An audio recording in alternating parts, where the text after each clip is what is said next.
मानयोग speaker साहब, 28 अगस्त 2018 एक छोटा सा कागज पंजाब विधान सभा तुसी देख सकते हो और ये 4 लाइन पंजाब विधान सभा की वैबसाइट के उत्ते है।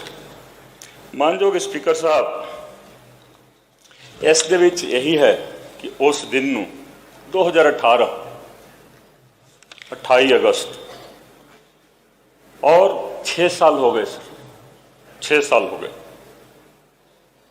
उस दे विच यही सीगा कि जो तफ्तीश CBI कर रही है उसनूं वापस कर लिया जाए अते एक SIT का गठन किया जाए। वही SIT सीगी जिसका मैंबर मैनू भी बनाया गया सी। मानयोग स्पीकर साहब,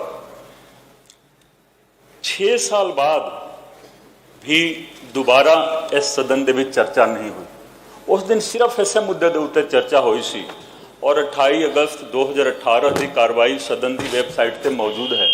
असीं सारे वेख सकते हैं किस तरीके दे नाल जोरदार तरीके दे नाल चर्चा हुई।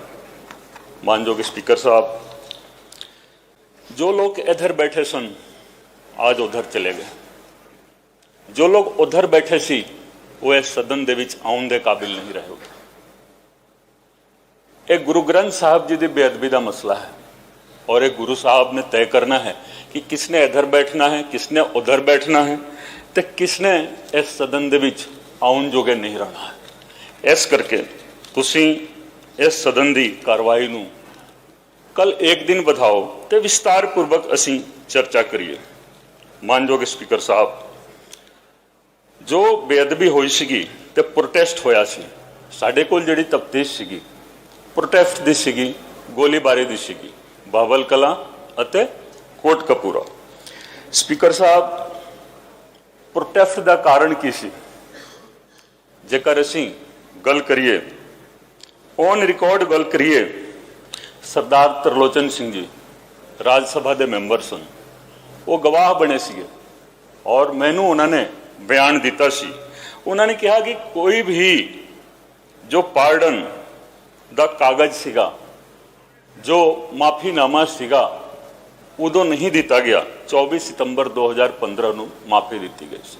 24 सितंबर 2015 उन्होंने कहा कि यह माफीनामा 2007 दे विच स्वामी अग्निवेश जी ने दिल्ली पंजाब भवन दे विच बह के सारिया ने बह के उन्होंने ड्राफ्ट किया सी और वो 2007 दे विच वो लेके गए सीगे। उसे माफीनामे दे उत्ते 2015 दे विच माफ़ी दी गई। मानयोग स्पीकर साहब, एक व्यक्ति नूं तनखैया करार दिता गया है, श्री अकाल तख्त साहिब वालों।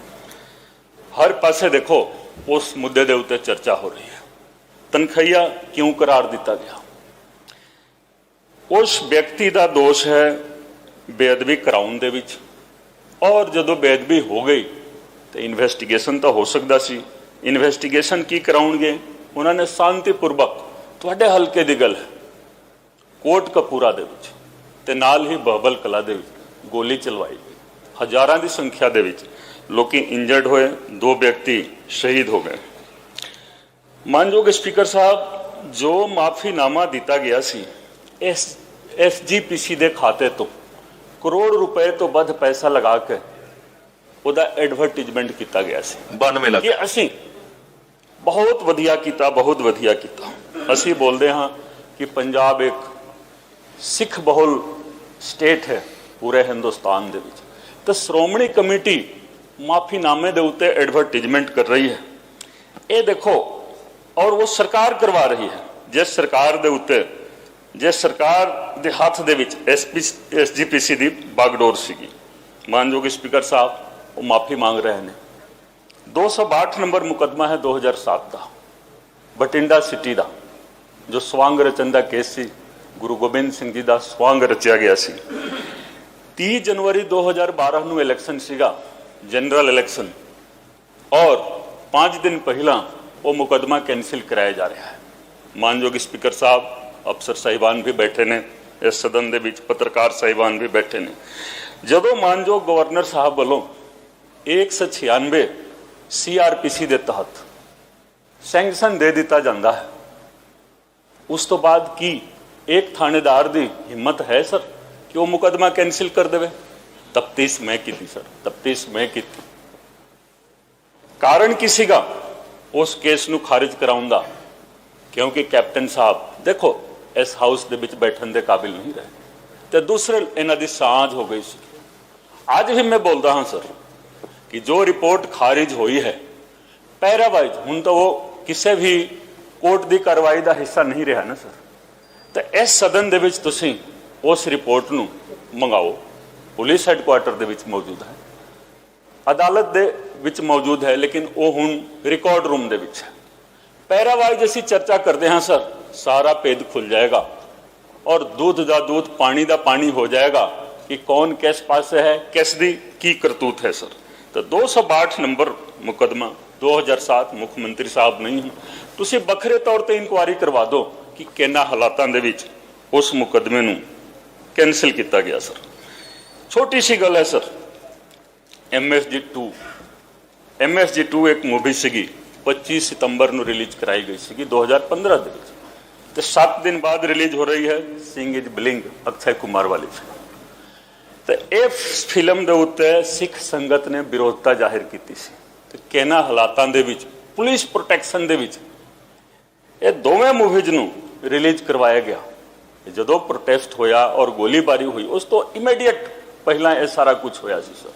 यही कारण सीगा कि प्रोटेस्ट होया सी। तो मेन कारण प्रोटेस्ट का यही सी कि पहला माफीनामा, दूसरा MSG 2 का रिलीज, सिंह इज ब्लिंग का रिलीज, और तीसरा माफीनामा सर। ठीक है, माफीनामा मैं दोबारा बोलता हूँ, प्रोटेस्ट का कारण एक तो हो गया बेअदबी, दूसरा हो गया सिंह इज ब्लिंग और MSG 2 का रिलीज जो कि सिख संगत दियां भावनावां के खिलाफ जाके होया सी। ठीक, और तीसरा जो माफीनामा दिता गया सी। अपना टाइम हो गया सर, एक सेकंड मैं लवांगा। SIT की गल होंदी है, 5 मैंबरी कमेटी सी, बाजवा साहब ने भी कल एक अफसर की तारीफ की थी सर। वो अफसर कोई तफ्तीश नहीं करता सर, ऑन रिकॉर्ड है।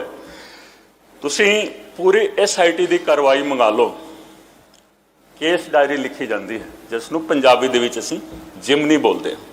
जो केस डायरी लिखी जाती है वो केस डायरी ही तफ्तीश का हिस्सा बनती है। कि प्रबोध कुमार जी ने एक भी केस डायरी लिखी है?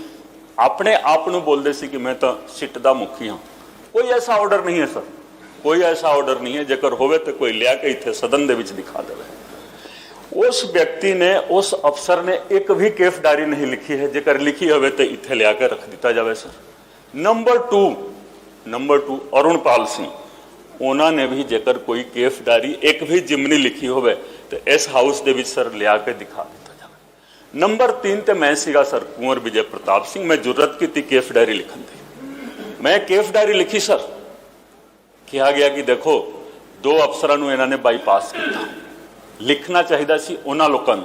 जेकर मैं भी छड्ड दिंदा तो केस डायरी कौन लिखदा, तफ्तीश कौन करदा, किस तरीके दे नाल तफ्तीश हुंदी। तो इस चीज़ की भी इंक्वायरी कराओ तुसीं।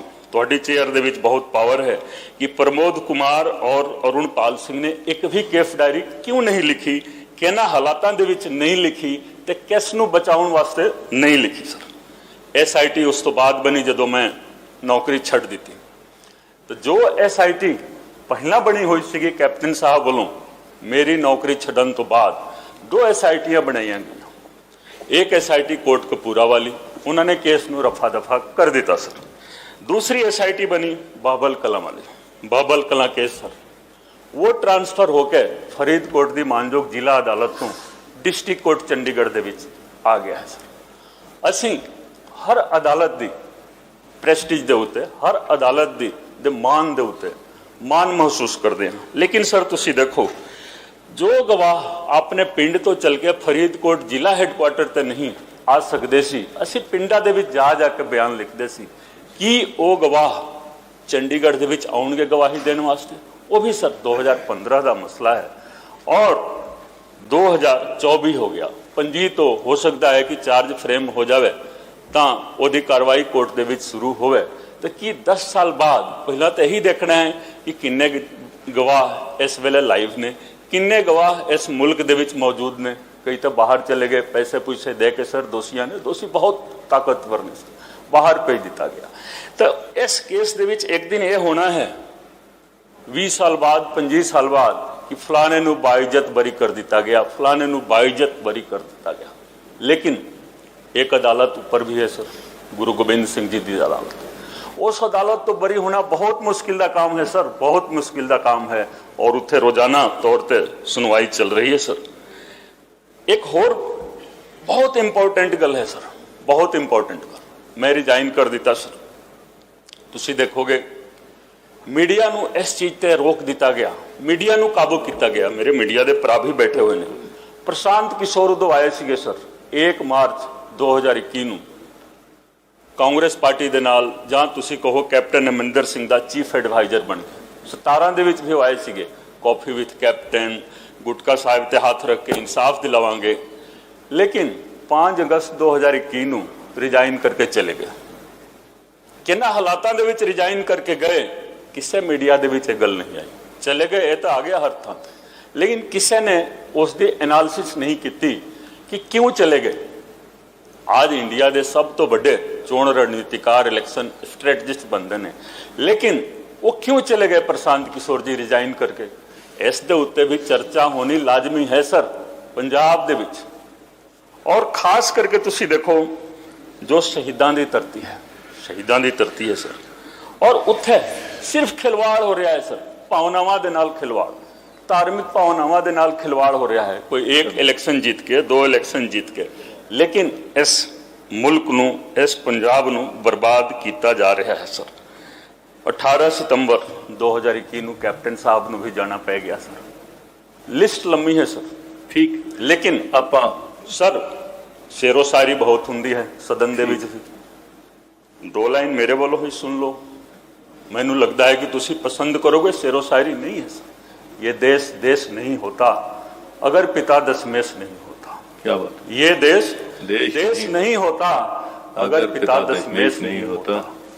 जोरावर जोर से बोला, फतेह सिंह शोर से बोला, जोरावर जोर से बोला, फतेह सिंह शोर से बोला, रखो ईंटे भरो गारे, चुनो दीवार हत्यारे। ये दीवार बोलेगी हजारों साल बोलेगी, ये दीवार बोलेगी हजारों साल बोलेगी, निकलती सांस बोलेगी बारंबार बोलेगी। हमारे देश की जय हो, हमारे धर्म की जय हो, हमारे देश की जय हो, हमारे धर्म की जय हो, पिता दशमेश की जय हो, श्री गुरु ग्रंथ की जय हो, पिता दशमेश की जय हो, श्री गुरु ग्रंथ की जय हो। वाह।